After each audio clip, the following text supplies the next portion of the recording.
Real Madrid contre Alavés. Une bataille cruciale pour la Liga avant l'Europe.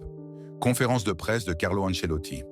Demain, le Real Madrid se rendra au stade Mendizorroza pour affronter le Deportivo Alavés dans le cadre de la 31e journée de la Liga. Ce match est bien plus qu'une simple rencontre de championnat.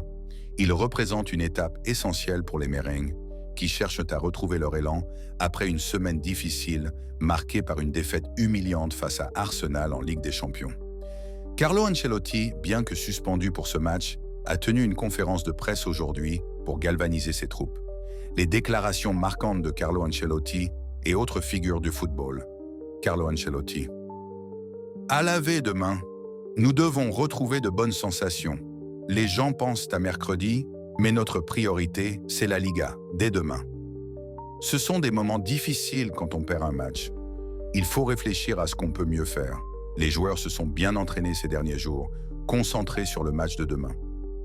Le match de demain est fondamental, car nous voulons retrouver de bonnes sensations. Mon avenir, mon contrat est clair. Il me reste une année. Je n'ai rien à ajouter. On parlera de l'avenir à la fin de la saison. Le club m'a toujours soutenu. Vinicius et Rodrigo qui ne marquent pas, c'est un mauvais moment collectif. Nous concédons trop de buts. Je ne comprends pas pourquoi nous jouons demain. Mais nous avons plus de 72 heures de repos, donc nous ne pouvons pas nous plaindre. On court moins? Les statistiques sont claires. Nous avons couru moins qu'Arsenal. Ça nous a affectés. Koundé, coach le d'Alavés, déclare « C'est un manque de respect de penser que vaincre le Real Madrid est facile. » Selon José Félix Diaz, le Real Madrid ne veut absolument pas abandonner la Liga. Il n'y a pas de remontada sans battre Alavés. Tel est le message envoyé aux joueurs. Le travail d'Ancelotti à l'entraînement ces 2 derniers jours s'est concentré sur la prise de conscience de l'importance du match contre Alavés. Fede Valverde.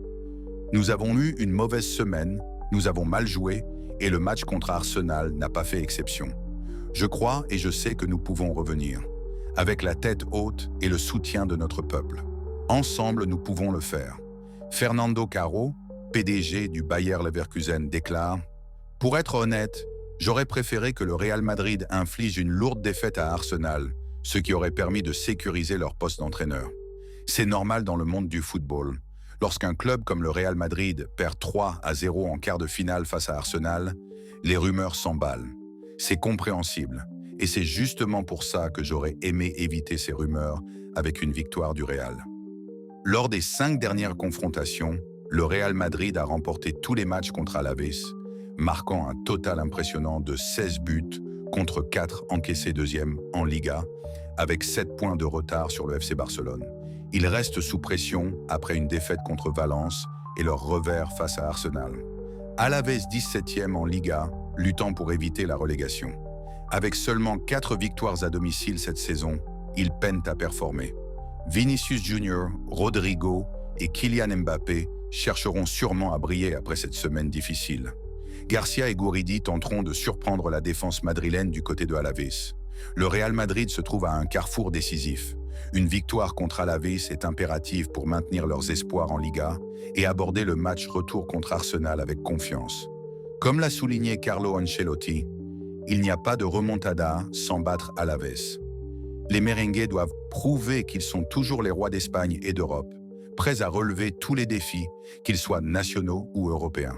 Le stade Mendizorroza sera le théâtre d'une bataille où chaque passe, chaque tir et chaque décision comptera. Les étoiles madrilènes brilleront-elles à nouveau ou laisseront-ils tomber la Liga au profit du FC Barcelone? La réponse, c'est pour demain.